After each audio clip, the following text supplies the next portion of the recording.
وسدد لساني واهدي به قلبي بجاه النبي والآل.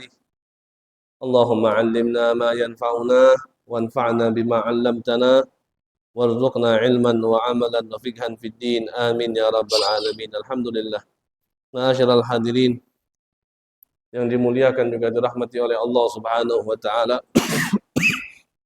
Alhamdulillah, kita bersyukur kepada Allah Subhanahu wa taala yang mana berkat daripada rahmat kasih sayangnya Allah Subhanahu wa taala, taufik hidayah daripada Allah, kita bisa bersama berkumpul di tempat yang insyaallah penuh dengan barakah, penuh dengan rahmat, penuh dengan taufik, hidayah, inayah, riayah daripada Allah Subhanahu wa taala, sehingga insyaallah perkumpulan ini bisa menandakan bahwasannya kita selalu ingin berusaha menjadi hamba yang selalu bersyukur kepada Allah Subhanahu wa taala atas semua nikmat yang diberikan oleh Allah Subhanahu wa taala terhadap kita semua. Dan sesungguhnya kedudukan syukur di mata Allah, kedudukan syukur di mata syariat itu amatlah begitu penting.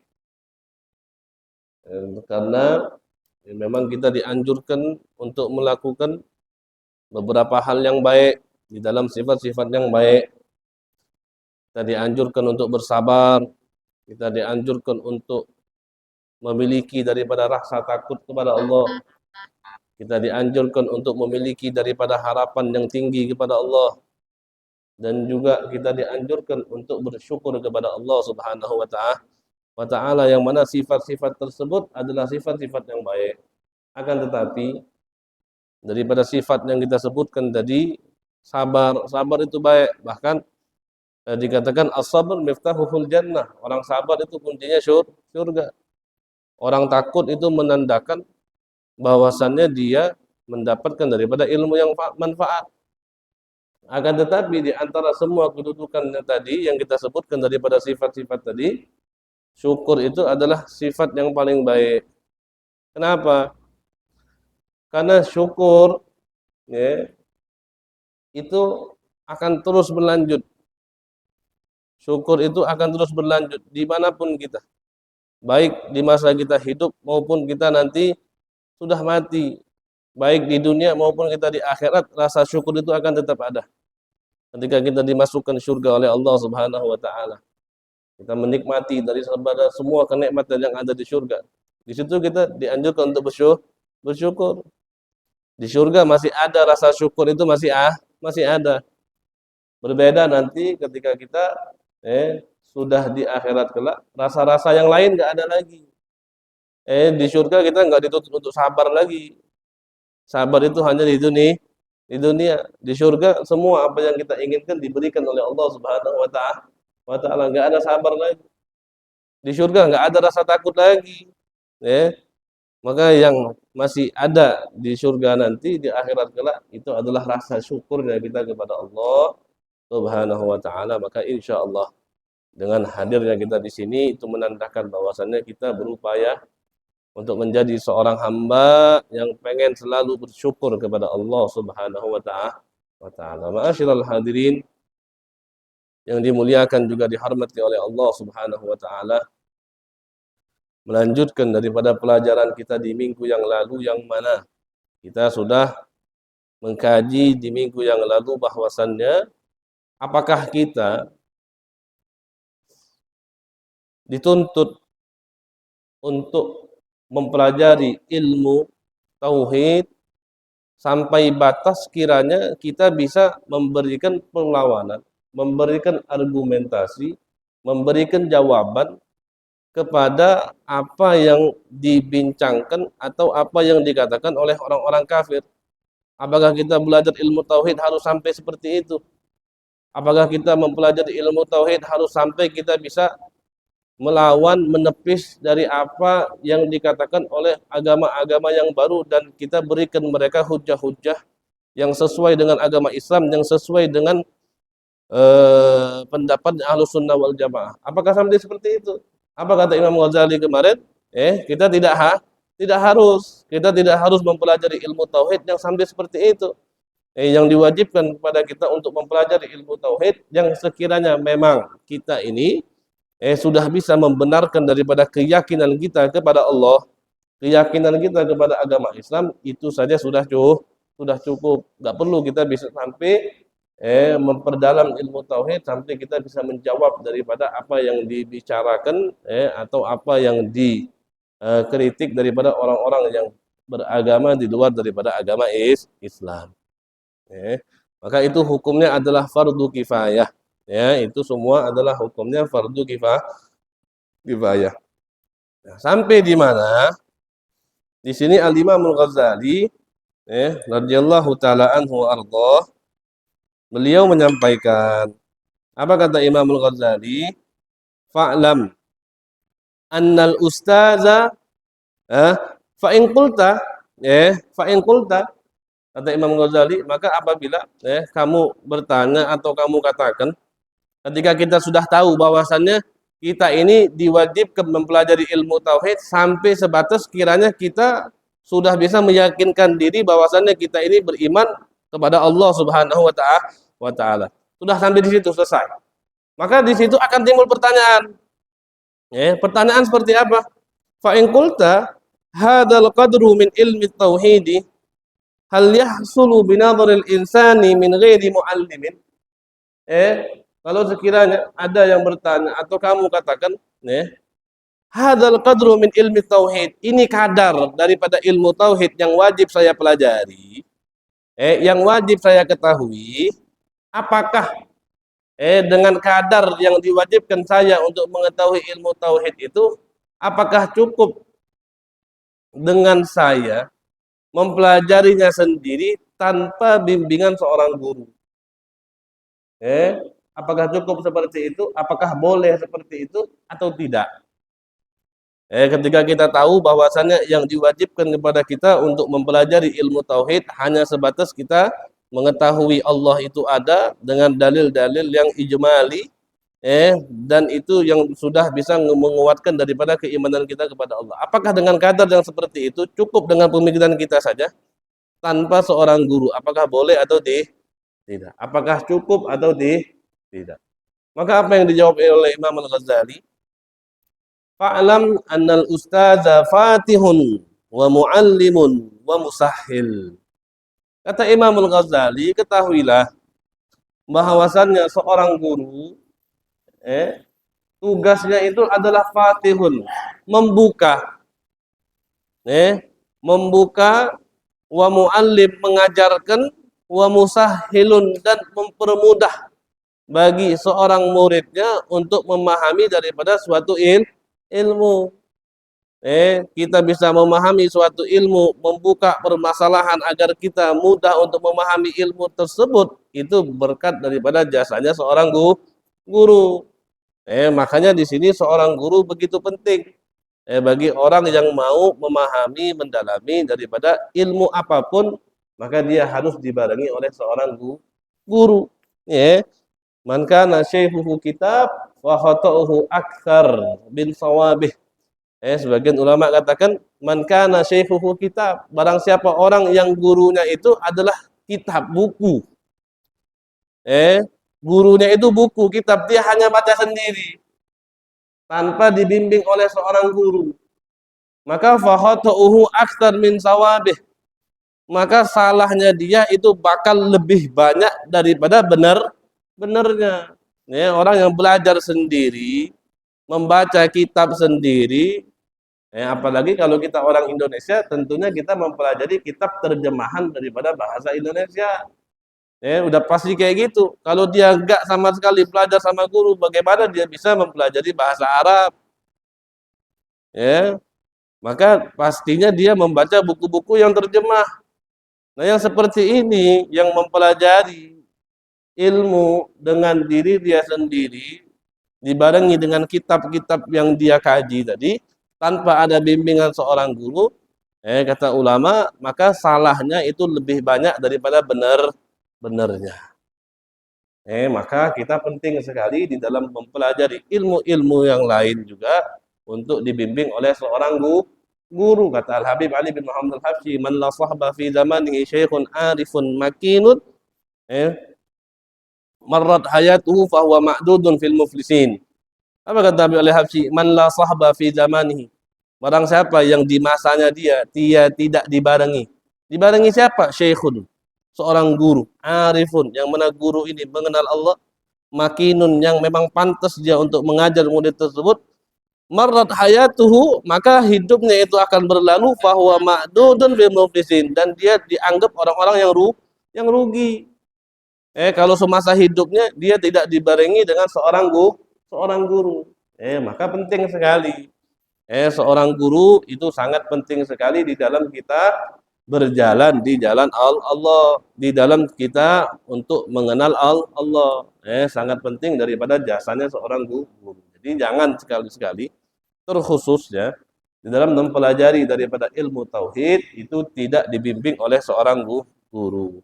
Walaupun kalau kita katakan Allah itu bisa saja memberikan anugerahnya, memberikan keutamaannya, memberikan daripada ilmunya kepada hamba yang Allah inginkan tanpa perantara, bisa atau tidak bisa.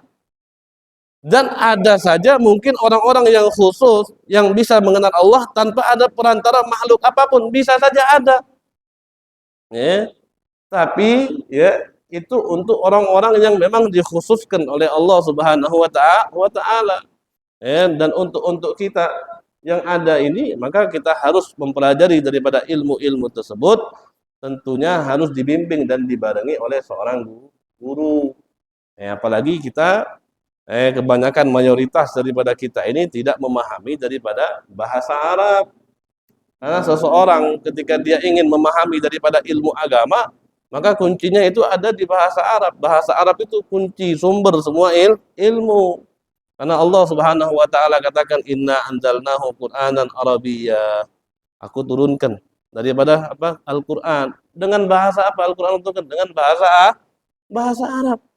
Maka bahasa Arab ini adalah kunci daripada semua ilmu. Orang tidak bisa memahami bahasa Arab kecuali dia harus paham kaidah-kaidahnya dulu. Bahasa Arab orang bisa paham dengan mempelajari ilmu nahwu, dengan mempelajari ilmu shorab, dengan mempelajari ilmu balaghah, dengan mempelajari ilmu mantik, dan yang lainnya. Maka seorang guru itu sangat sekali dibutuhkan untuk seseorang yang ingin mendalami daripada ilmu agama, agar tadi dia tidak salah di jalannya, biar lebih banyak benarnya daripada salahnya. Kalau tidak dibimbing sama guru, maka dia lebih banyak salah daripada benar. Dan seorang guru, dia juga pasti tahu mana yang layak, yang pantas untuk dilakukan, dipelajari oleh seorang murid, mana yang tidak pantas. Karena tidak semua ilmu itu harus kita pelajari, tidak semua ilmu itu harus kita perdalami, tidak semua ilmu juga harus kita ketahui, dan begitu pun juga amal-amalan. Tidak semua amal itu pantas untuk dilakukan sama satu orang. Makanya terkadang ada satu sisi, ketika kita berikan sama satu orang ini bermanfaat bagi dia, tapi ketika kita berikan kepada orang lain nggak manfaat lagi. Maka banyak, dan ini terjadi tentunya di zaman baginda Nabi besar Muhammad sallallahu alaihi wasallam. Nabi besar Muhammad pernah melarang daripada Ibnu Umar, Abdullah Ibnu Umar, anaknya Sayyidina Umar bin Khattab. Nabi Muhammad larang dia untuk sardis shaum, untuk terus melakukan puasa berhari-hari berturut-turut. Dilarang sama Nabi, tapi ada satu sahabat lain disuruh sama Nabi. Ada satu yang dilarang, ada satu yang disuruh. Maka Nabi itu seorang guru yang memang memahami daripada kondisi daripada seorang murid. Kalau kita nggak dibimbing oleh seorang guru, maka kita tidak tahu apa yang seharusnya kita pelajari dulu di awal, apa yang seharusnya kita mengerti dulu di awal, apa yang seharusnya kita lakukan dulu, kita dawamkan untuk kehidupan sehari-hari kita. Kalau tidak ada bimbingan seorang guru, semuanya kita terapas, semuanya kita pelajari, semuanya kita dalami, semuanya kita amalkan. Yang mana nantinya ujung-ujungnya itu semua nggak kita dapatkan, kita lepaskan, dan malahan kita menjadi orang yang sesat dan menyesatkan. Karena tadi lebih banyak salah daripada benar. tanpa ada bimbingan seorang guru. Makanya penting kita di dalam mempelajari ilmu apapun, khususnya di dalam berjalannya kita di jalan Allah, itu kita harus dibimbing oleh seorang guru. Makanya guru itu di dalam kedudukannya itu banyak. Ada guru ta'lim, ada guru tarbiyah, ada guru futuh. Ada guru ta'lim, guru yang mengajarkan kita, seperti sekarang ini kalian belajar itu namanya guru ta'lim yang hanya mengajarkan kalian saja tanpa mendidik, tanpa menyuruh kalian untuk sholat, dibangunkan sholatnya, dilihat akhlaknya, dilihat perilakunya, dilihat apa yang keluar dari mulutnya. Ketika dia melakukan kesalahan dihukum dan yang lainnya. Nah itu berbeda. Kalau sekarang ini gurunya guru ngajar, cuman guru ta'lim. Yang mana mungkin kalian bisa ambil sanadnya. Ketika kalian belajar dengan guru ta'lim, yang dia pelajari misalnya kitab ini, dia dapat ijazahnya dari siapa, gurunya siapa, dan syaratnya itu akan bisa bersambung sampai Rasulullah Shallallahu Alaihi Wasallam. Itu guru ta'lim, guru yang cuma ngajar. Ada guru namanya guru tarbiyah, guru yang mendidik. Dia mengajar, dia juga mendidik. Dan guru tarbiyah ini penting. Karena dengan guru tarbiyah ini kita bisa berjalan sesuai dengan apa yang diridhoi oleh Allah Subhanahu wa taala, guru yang benar-benar mengantarkan kita ke hadapan Allah Subhanahu wa taala. Itu namanya guru tarbiyah yang mengajarkan kita nanti apa itu arti istiqomah. Itu adalah guru tarbiyah penting. Disebutkan di dalam kitabnya tentang tasawuf di karangannya Syekh Ahmad Zarruq, dia katakan min kamalit taqwa wujudul istiqamah. Daripada kesempurnaan takwa itu adanya istiqomah. Istiqomah itu apa? Dia katakan istiqomah itu adalah hamlun nafsi ala akhlaqil Qur'ani was sunnah. Seseorang itu membawa dirinya sesuai dengan akhlak yang ada di Al-Quran, sesuai dengan akhlak yang ada di sunnah Nabi besar Muhammad Sallallahu Alaihi Wasallam. Kesempurnaan takwa itu dengan adanya istiqomah. Istiqomah itu apa? Istiqomah itu adalah hamlun nafsi ala akhlaqil Qur'ani wa sunnah. Seseorang membawa dirinya sesuai dengan akhlak Quran, sesuai dengan akhlak sunnahnya baginda Nabi besar Muhammad Sallallahu Alaihi Wasallam. Seperti apa yang dikatakan oleh Allah Subhanahu Wa Taala, khudil afwa wa amur bil urfi wa arid anil jahili. Allah nyuruh kita memaafkan. Allah nyuruh kita saling mengajak dalam perbuatan baik. Allah menyuruh kita untuk berpaling daripada orang-orang yang bodoh. Allah katakan wa ibadur rahmanil ladzina yamshuna 'alal ardi haunan wa idza khatabahumul jahiluna qalu salama. Dan hamba-hambanya Allah, siapa hamba-hambanya Allah? Orang-orang yang berjalan di muka bumi dengan rasa yang hina, dengan rasa yang tunduk kepada Allah. Wa idza khatabahumul jahiluna qalu salama. Dan apabila ada orang yang bodoh mengejek mereka, memfitnah mereka, menzolimi mereka, mengadu domba mereka, apa yang mereka katakan? Qalu salama. Mereka cuma ucapkan salam. Mereka diam, mereka enggak balas. Itu adalah akhlak yang sesuai dengan tuntunan daripada Al-Quran dan Sunnah baginda Nabi besar Muhammad Sallallahu Alaihi Wasallam. Bagaimana kita bisa memahami itu semua kalau kita tidak dibarengi dengan seorang guru? Maka seorang guru itu amatlah penting di dalam jati diri kita, di dalam menempuh atau berjalan di jalan yang sesuai yang diridhoi oleh Allah Subhanahu wa taala.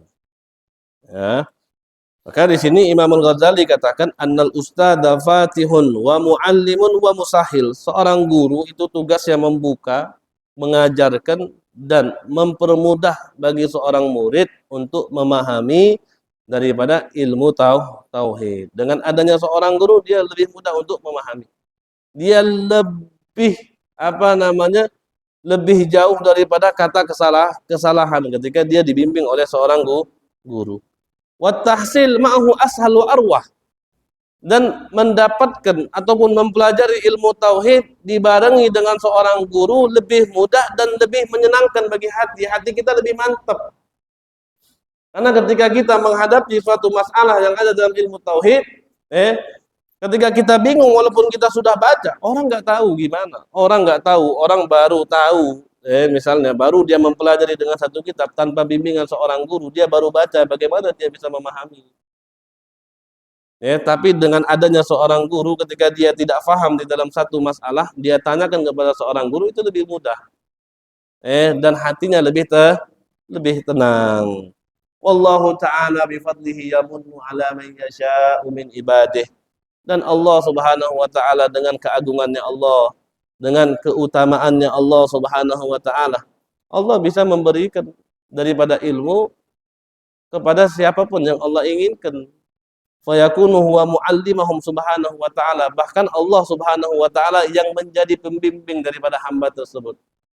Akan tetapi bagi orang yang dikehendaki oleh Allah Subhanahu wa taala, dengan cara Allah memberikan ilham kepada dia, daripada pengetahuan tentang akidah.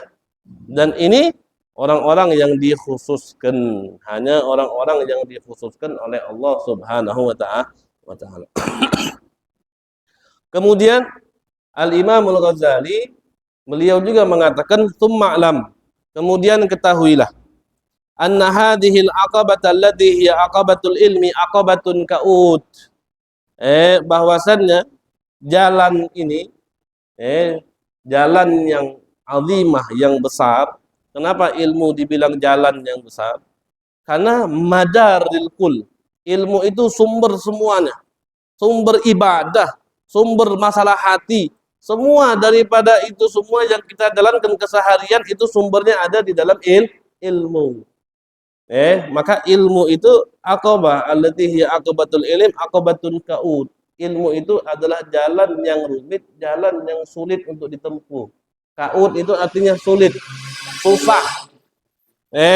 Jalan ilmu ini sulit sekali untuk kita tempuh. Walakin biha yunadul matlub wal maksud, akan tetapi dengan jalan yang rumit ini, dengan jalannya ilmu ini, yunalul matlub wal maksud, kita bisa mendapatkan apa yang kita cari, apa yang kita tuju, apa yang kita maksud. Apa tujuan kita di dalam hal ini semua? Ikhlas. Apa tujuan kita di dalam ini semua? Ibadah kita kepada Allah Subhanahu wa taala. Enggak bisa kita dapatkan ikhlasnya, enggak bisa kita dapatkan ibadahnya kecuali hanya kita menjalani atau melewati daripada jalannya ilmu terlebih dahulu, baru kita bisa tahu mana itu ikhlas, baru kita tahu mana itu ibadah. Karena sebagian ulama juga mengatakan setiap amal kita ini itu nilainya itu 0. Amal kita semuanya itu nilainya 0. Kita sholat nilainya 0. Kita puasa nilainya 0. Kita sedekah nilainya 0. Kita baca Quran nilainya 0. Semua amal ibadah, zakat, haji, umroh, nikah, berdagang, cari rezeki yang halal, itu semua ibadah dan itu nilainya cuma 0. Terus bagaimana? Katanya kan kita kalau ibadah diberikan Allah pahala, kok nilainya 0? Iya, nanti yang memberikan nilai itu apakah di setiap ibadah itu ada ikhlas atau tidak? Ketika ada ikhlasnya baru di awal ditambah 1. Misalnya dia sholat 0. Sholatnya dibandingin dengan ikhlas ditambah 1. Jadi 10. Kalau di hari itu dia sholat, dia zakat, dia puasa, dia sedekah, dia melakukan perbuatan baik, yang 0-nya ada 10. Dan semuanya ikhlas. Nanti dari 0 yang 10 itu di awalnya ditambah 1. 1 ditambah 0 10 nilainya berapa jadi? Berapa 1 kalau 0-nya 10? Miliar bukan? 0 10 berapa 0 10? 1 0 10. Miliar, 1 miliar enggak? Ya. 1 0-nya 10. Ya begitu. Jadi yang memberikan nilai di dalam amal ibadah kita itu bukan sholatnya, bukan puasanya, bukan apa, tapi ikhlasnya tadi. Kalau kita ikhlas, nolnya itu berkali lipat, nanti tinggal ditambah satu tadi. Itu. Maka penting. Dengan kita bisa tahu mana yang ikhlas atau tidak tadi dengan apa? Dengan ilmu. Yunalul matlub wal maksud. Dengan jalan ilmu yang rumit ini, tapi kita bisa dapatkan apa yang kita cari, apa yang kita tuju, apa yang kita maksud. Naf'uha katsir. Manfaatnya banyak. Waqad'uha syadid. Tapi juga untuk melewati jalan ilmu ini memang susah, berat. Wa khataruha azim. Dan malapetakanya juga besar. Di dalam ilmu, jalan ilmu ini bahayanya juga besar. Manfaatnya banyak, tapi juga bahayanya juga besar. Kamman adal anha fadal. Berapa banyak orang yang meninggalkan ilmu, kemudian dia tersesat di jalan.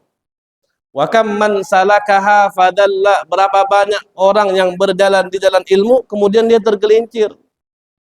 Karena tadi dia belajarnya tidak dengan usaha. Dia belajar tidak dengan berjaga-jaga di dalam niatnya, di dalam hatinya. Dia nggak jaga-jaga. Dia belajar hanya untuk tujuan duniawinya dia. Maka ketika dia berjalan di jalan ilmu tadi, fadal, tergelincir, jatuh dia. Wa kam min ta'ihin fiha mutahayyir. Berapa banyak orang yang berjalan di jalan ilmu, kemudian dia bingung, dia tersesat.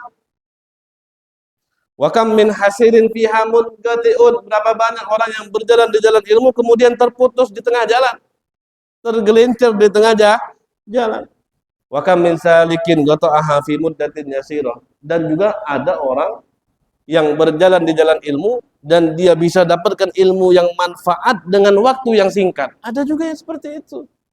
Wa akharu mutaraddidun fi hasab'ina sanah. Dan ada juga orang yang berjalan di jalan ilmu dan dia hanya muter-muter di jalan tersebut sampai 70 tahun. Ada juga. Wal amru kulluhu biyadillahi azza wa jalla. Semua itu ada di dalam kekuasaannya Allah Subhanahu wa taala. Jadi jalan ilmu itu memang jalan yang rumit, jalan yang sulit untuk kita tempuh, akan tetapi dengan jalan tersebut kita bisa dapatkan tujuan, kita bisa dapatkan apa yang kita cari, kita bisa dapatkan apa yang kita maksud di dalam hidup kita ini, ikhlas kepada Allah, beribadah kepada Allah Subhanahu wa taala. Manfaat dari kita menjalani jalan ini banyak sekali manfaatnya. Akan tetapi di dalam melewati jalan ini sungguh susah, tidak mudah, bahayanya begitu besar. Berapa banyak orang yang meninggalkan ilmu sesat di jalan? Berapa banyak orang yang sudah masuk juga tergelincir karena niat yang tidak baik? Berapa banyak orang yang bingung di pertengahan jalan? Berapa banyak daripada orang yang terputus di tengah jalan? Akan tetapi tidak sedikit juga orang yang bisa berjalan di jalan ilmu, mendapatkan ilmu yang manfaat dalam waktu yang singkat. Semua itu di dalam kekuasaannya Allah Subhanahu wa taala. Oleh karena itu, kembali lagi kita kepada yang di atas tadi. Di dalam menuntut ilmu, kalau kita pengen tidak salah di jalan, kalau kita tidak pengen terputus di tengah jalan, kalau kita tidak pengen tersesat di tengah jalan, maka pelajarilah ilmu tersebut dengan bimbingan daripada seorang guru. Seorang guru itu insya Allah membimbing kita untuk kita berada di jalan yang benar, di jalan ilmu yang bermanfaat. Akan tetapi seorang guru itu bisa memberikan manfaat, juga bisa tidak memberikan manfaat kepada seorang murid. Tergantung apa yang diyakini oleh seorang murid terhadap gurunya. Ketika dia berkeyakinan baik, dia berhusnuzon kepada gurunya, dia memberikan adab yang baik kepada gurunya, maka insya Allah apa yang disampaikan oleh gurunya itu akan memberikan manfaat kepada seorang murid. Akan tetapi apabila seorang murid belajar sama seorang guru tapi hatinya penuh dengan prasangka yang buruk, penuh dengan adab yang tidak baik, maka ilmu yang diajarkan oleh gurunya itu tidak akan memberikan efek yang baik kepada seorang murid tersebut. Kemudian di sini juga Al-Imam Al-Ghazali beliau katakan amma naf'uhu, adapun manfaat daripada ilmu. Fa'ala ma dzakarnahu min syiddatil hajati lil abdi ilaihi, dari apa yang kita sebutkan daripada pentingnya kebutuhannya seorang hamba kepada ilmu. wa bina'i amril ibadati kullihi alaihi, dan terbangunnya perkara ibadah atas dasar ilmu tadi, la siyama ilmu tauhid wa ilmu sir, terutama ilmu tauhid dan ilmu sir. Ilmu sir itu apa? Ilmu yang berkaitan tentang hati. Sir itu kalau dalam bahasa rahasia. Yang tidak tampak itu namanya sir. Karena apa? Karena ikhlas. Yang tahu itu hanya kita dan Allah. Riya yang hanya tahu kita dan Allah. Itulah yang dinamakan dengan ilmu sir. Maka di dalam kita beribadah, di dalam kita membangun pondasi ibadah, agama, keimanan kita, yang paling penting itu adalah untuk kita mempelajari daripada ilmu tauhid, mempelajari daripada ilmu-ilmu yang berkaitan tentang masalah hati. Itu yang terpenting. Tapi juga di dalam ilmu syariat juga kita sangat penting sekali dipelajari. Jadi semuanya penting. Semuanya itu penting. Semua ilmu itu penting. Khususnya syariat, itu penting. Thariqah, hakikah juga itu penting. Ilmu yang tidak bisa kita pisah. Karena gitu tadi, terkadang orang salah paham. Orang katakan syariat ya khusus syariat, thariqat ya khusus thariqat, hakikat ya khusus hakikat. Dia pengen belajar makrifat ya sudah makrifat saja, nggak perlu dia lakukan syariat. Orang itu nggak perlu sholat, orang itu nggak perlu dia haji, orang itu nggak perlu dia umroh, orang itu nggak perlu dia ibadah-ibadah yang lain. Yang penting saya kenal Allah. Yang penting saya tahu Allah. Sudah. Nggak penting lagi dia sholat, dia haji, dia ini. Nah, itu pemahaman yang salah. Karena semua daripada ilmu tadi itu berkesinambungan, bergabung, bareng, semuanya harus kita lakukan bersama. Contoh pendeknya saja, syariat itu kita ibaratkan seperti sholat. Syariat itu kita ibaratkan seperti sholat. Sholat itu adalah syariat. Amal yaumi, pekerjaan sehari-hari kita. Sholat. Sholat itu adalah aqwalun wa af'alun muftatahatun bit takbir wa mukhtatamatun bit taslim. Perbuatan ucapan yang diawali dengan takbir, diakhiri dengan salam itu dikatakan sholat. Itu adalah syariat. Nah, di dalam sholat itu ada yang kita tuju, ada yang kita maksud, ada yang kita cari. Apa itu? Di dalam sholat yang kita cari itu adalah khusyuk, khudu. Bagaimana caranya hati ini bisa bersambung kepada Allah?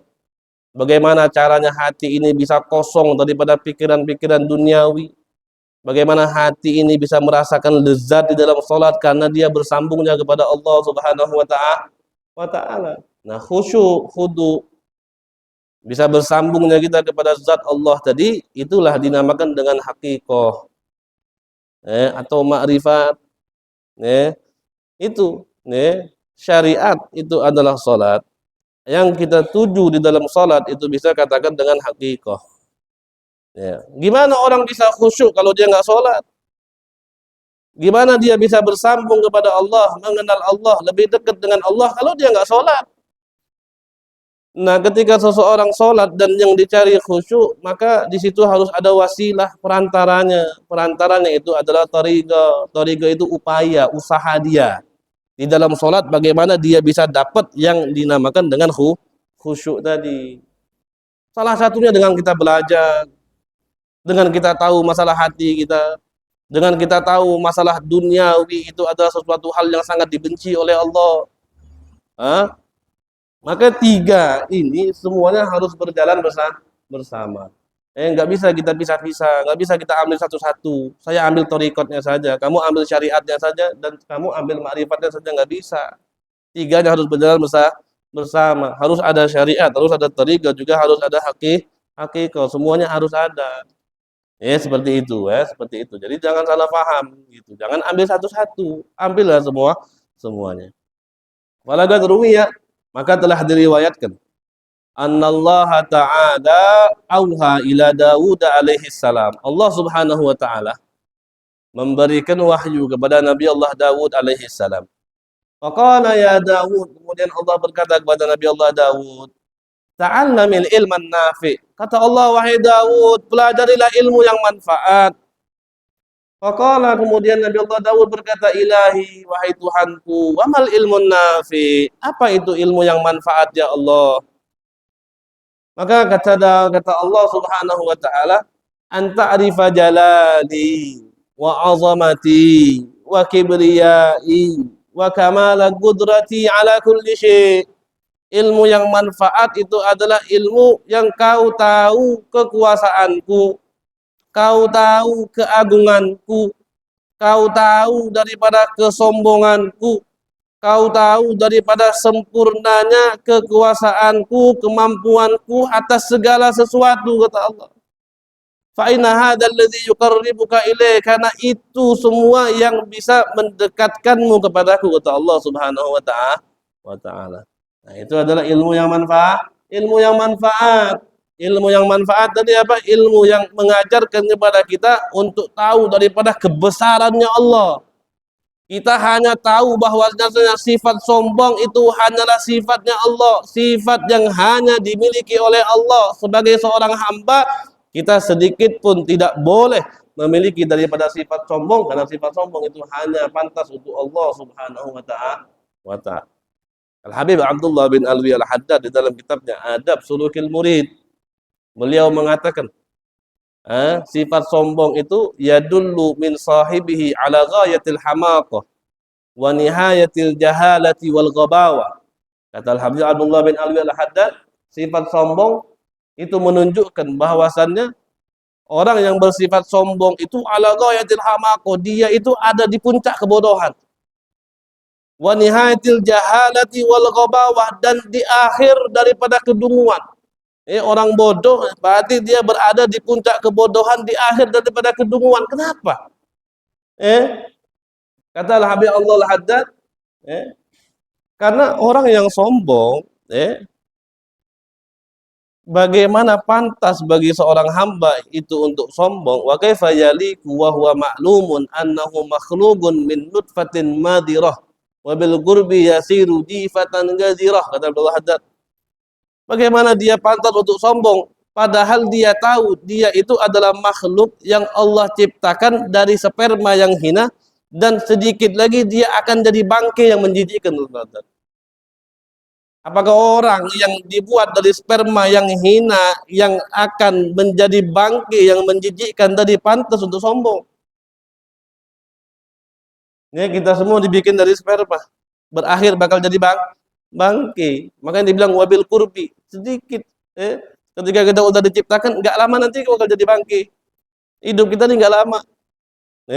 Jadinya juga jadi bangkai akhirnya. Apakah pantas orang seperti itu untuk sombong? Makanya orang sombong itu di puncaknya kebodohan tadi. Karena berpikir saja untuk dia sombong itu udah gak pantas, apalagi dia sombong. Begitupun juga orang yang riya, orang yang beramal dikarenakan manusia. Juga kata Allah Haddad, faman ajhalumin, kata Allah Haddad. Apakah ada orang yang lebih bahlul, yang lebih bodoh daripada orang yang riya ini? Apakah ada? Maka di dalam ilmu yang manfaat tadi, kata Allah Subhanahu wa taala kepada Nabi Allah Daud, kamu harus tahu kekuasaanku, keagunganku, kesombonganku, juga harus tahu daripada sempurnanya kekuasaanku, kemampuanku atas segala sesuatu. Fa inna hadzal ladzi yuqarribuka ilaih. Kata Allah, maka itulah yang bisa menyebabkan kamu dekat kepadaku, kata Allah Subhanahu wa taala. Wa an Aliin karramallahu wajhah. Sayyidina Ali radhiyallahu taala anhu juga berkata, "Ma yasurruni an law mittu tiflan wa udkhiltul jannata wa lam akbar fa'arif rabbi." Kata Al-Imam Ali bin Abi Thalib, tidak menyenangkan bagiku, tidak membuatku senang kalau sekiranya aku mati di saat kecil, kemudian aku dimasukkan surga oleh Allah dan aku tidak besar. Kenapa Sayyidina Ali nggak mau mati kecil kemudian dia masuk surga? Padahal kalau orang mati kecil belum balik dia masuk surganya Allah. Kenapa kata Sayyidina Ali? Karena kalau aku mati kecil dan aku tidak besar, fa'arif rabbi, maka aku tidak bisa mengenal tentang Tuhanku Allah Subhanahu wa taala. Fa inna a'laman nasi billahi asyadduhum lahu khasyah wa aktsaruhum ibadah wa ahsanuhum fillahi subhanahu wa ta'ala nasihatan. Karena orang yang paling mengenal Allah, orang yang paling tinggi rasa takutnya. Al ilmu khasyah kullu yu'rab bidzaka ahlu. Ilmu itu semuanya rasa takut. Dengan rasa takut kita bisa tahu orang ini berilmu atau tidak.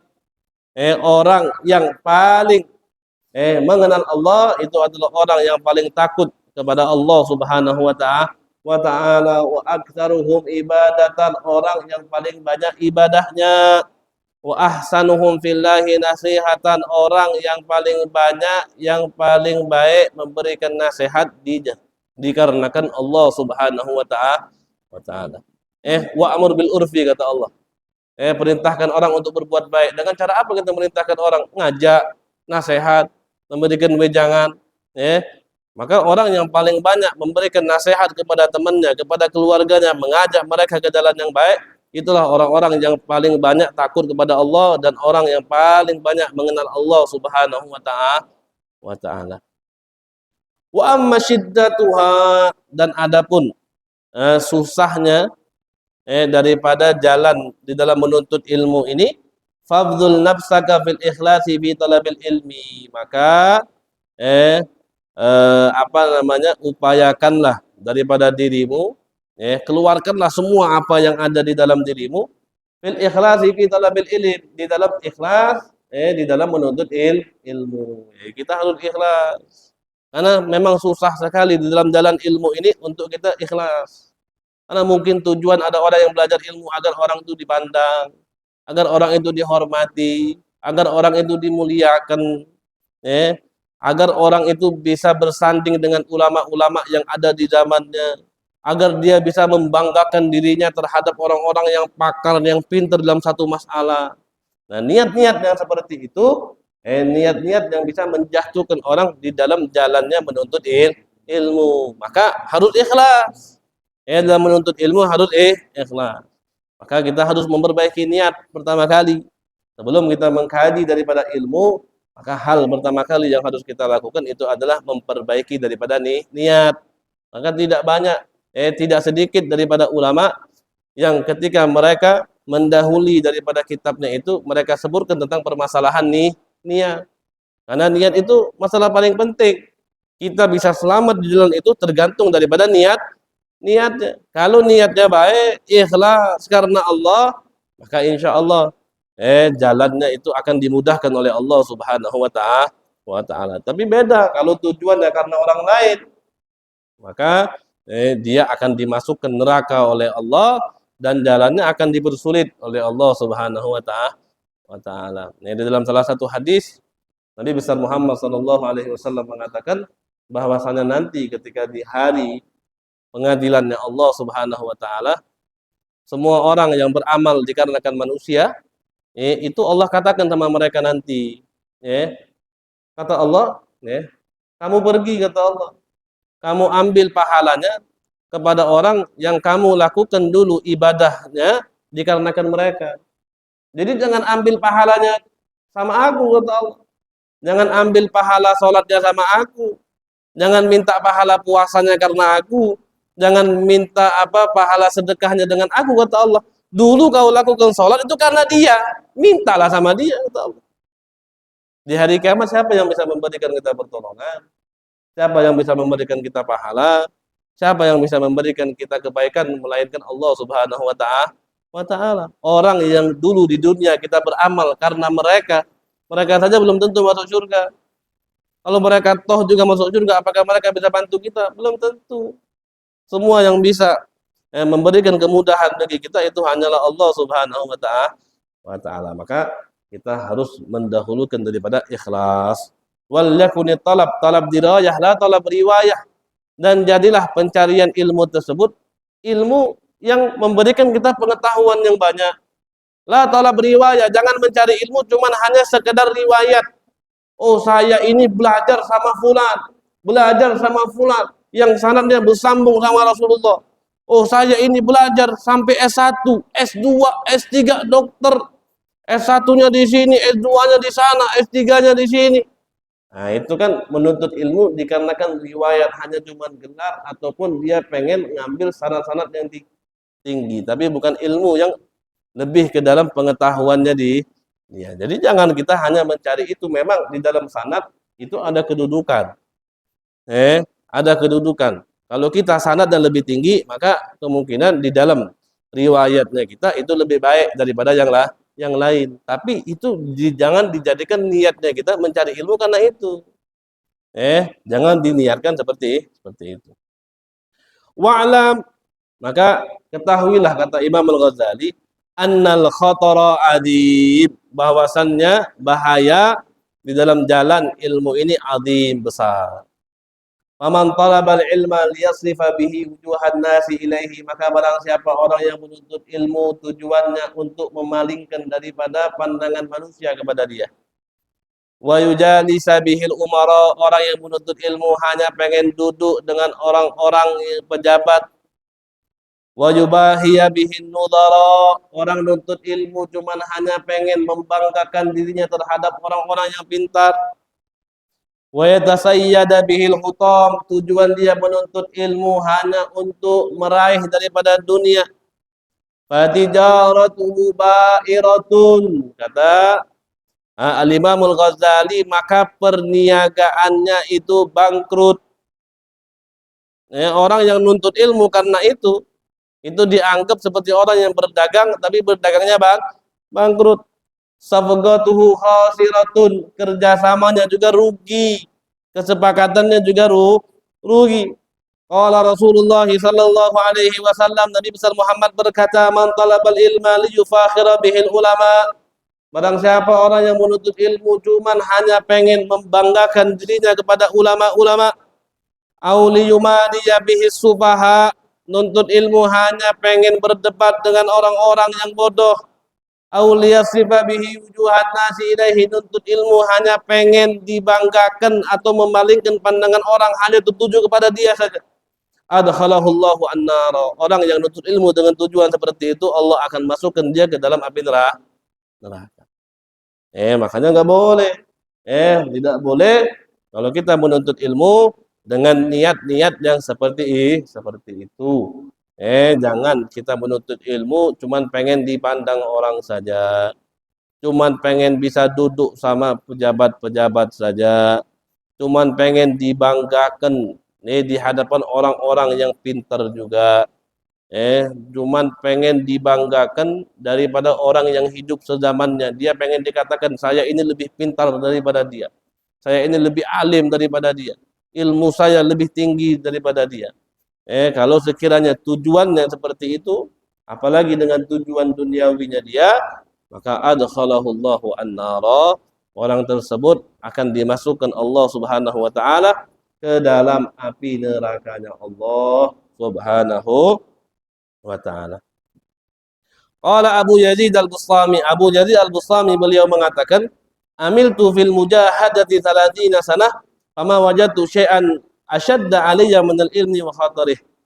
Kata Imam Abu Yazid Al-Bustami, aku ini sudah melakukan daripada mujahadah upaya saya selama 30 tahun. Mujahadah itu ya upaya dia, usahanya dia di dalam taat kepada Allah dan menjauhkan daripada maksiat kepada Allah Subhanahu wa taala. Bentuk mujahadah upaya itu bermacam-macam.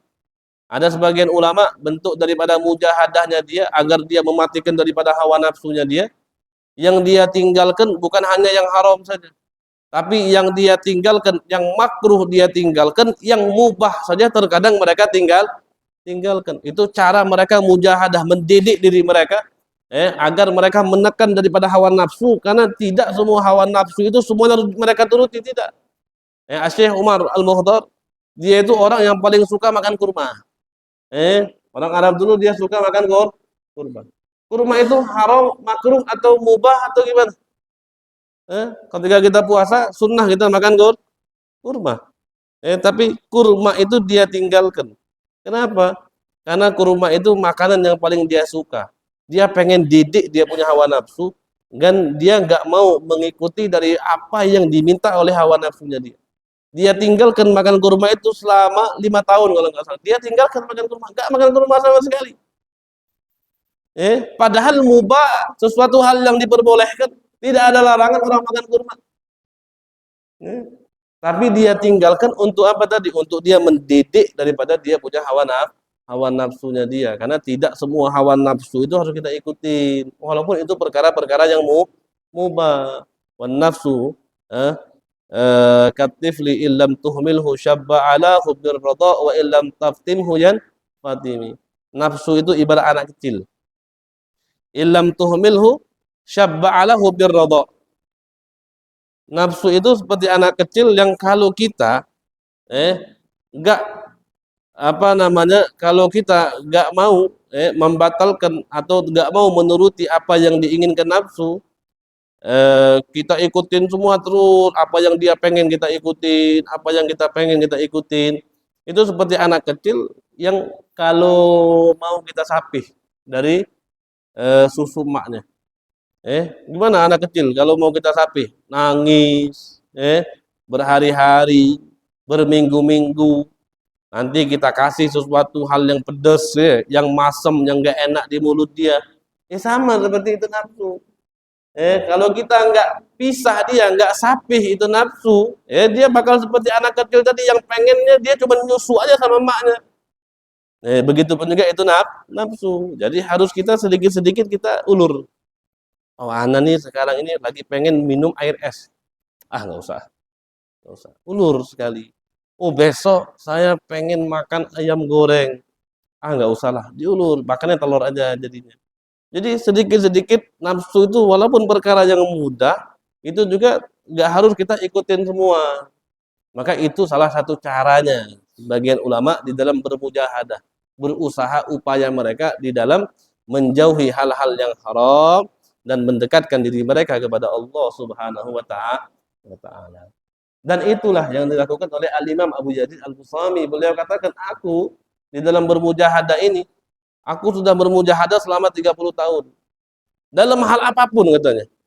Dan menurutku yang paling susah di dalam bermujahadah itu di dalam permasalahan ilmu. Paling susah. Di dalam niatnya. Di dalam ikhlasnya. Di dalam untuk kita tidak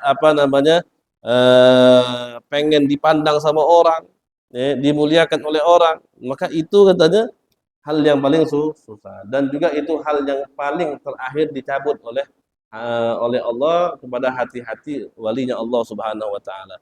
Karena rasa hormatnya manusia ataupun syuhrah, rasa pengen dikenal, itu memang sulit untuk dilepas dari hati manusia. Maka itu adalah sifat jelek yang paling terakhir yang Allah cabut di hatinya para wali. Kalau itu sudah dicabut, maka orang tersebut pasti dia menjadi daripada walinya Allah Subhanahu wa ta'ala. Itu paling terakhir. Paling terakhir yang Allah cabut di dalam hatinya wali-walinya, hamba-hamba pilihan Allah Subhanahu wa ta'ala. Wa iyyaka an yudayyina laka syaitanu fayaqula laka wallahu subhanahu wa ta'ala a'lamu bis-shawab. Mungkin ini saja cukup di dalam pengajian kita di minggu ini. Insyaallah akan kita lanjutkan di minggu yang akan datang. Inti daripada pengajian kita di malam ini bahwasannya ketika kita sudah tahu kadarnya kita harus mempelajari ilmu tauhid sampai batas mana, maka di situ akan timbul pertanyaan, dengan kadar yang seperti ini, apakah saya harus mempelajari ilmu tauhid dibarengi dengan seorang guru, atau saya mempelajari ilmu tauhid ini cukup hanya sebatas pikirannya saya saja, atau hanya sebatas saya beli buku tentang tauhid, saya pelajari sudah cukup. Apakah harus seperti itu atau gimana? Kak Imam Ghazali menjawabkan, annal ustadza fatihun wa muallim wa musahhil. Kata Imam Ghazali, seorang ustadz itu kalau dalam bahasa itu bahasa ajam. Ustadz itu bahasa ajam, bukan bahasa Arab. Karena ustadz itu di dalam bahasa Arab, kaidah bahasa Arab itu sin, zal, sama hamzah yang madmumah itu nggak mungkin berkumpul di satu kalimat, nggak mungkin. Makanya ustadz itu artinya apa? Al-mahiru bisyai, orang yang pinter dalam satu hal, itu namanya ustadz. Kalau bahasa Arab kan yang namanya guru itu syekh, muallim. Itu dalam bahasa bahasa Arab. Nah, kata Imam Ghazali, seorang guru itu fungsinya dia membuka, mengajari, mempermudah bagi seorang murid untuk memahami satu permasalahan. Oleh karena itu seorang guru itu penting. Tapi walaupun seorang guru itu penting, kita juga lihat-lihat, jangan sekiranya kita pengen belajar ilmu tauhid kemudian kita cari saja. Misalnya di sini ada, oh di situ ada tuh yang ngajar ilmu tauhid, situ saya. Oh, kamu belajar di mana? Saya belajar ada guru, sama guru saya belajar. Enggak, saya enggak belajar sendiri, guru. Saya enggak tahu gurunya ngambil ilmu dari siapa, sanadnya ke siapa, pernah belajar di mana itu gurunya dia enggak tahu. Maka jangan juga seperti itu. Kita juga di dalam belajar ilmu, kita harus tahu dulu gurunya siapa. Dia ini yang ngajarin dia siapa. Yang ngajarin dia ini kiranya orangnya seperti apa. Kalau dia memang pernah belajar, belajarnya di mana? Itu harus seperti itu agar kita tidak salah di jalan. Agar kita tidak salah di jalan. Karena susah nanti kalau udah masuk pemahaman-pemahaman yang banyak dan hatinya sudah mantap dengan apa yang diajarkan oleh gurunya tadi, maka susah untuk kita merubah. Susah untuk kita merubah, untuk membelokkan dia lagi ke jalan yang benar. Kan dalam guru juga kita harus hati-hati, kita harus jaga-jaga, kita harus tahu benar. Guru itu memang pantas tidak untuk mengajarkan kita ilmu atau tidak. Mungkin itu saja pelajaran kita di minggu ini. Insya Allah akan kita lanjutkan di minggu yang akan datang. Kalau kiranya ada yang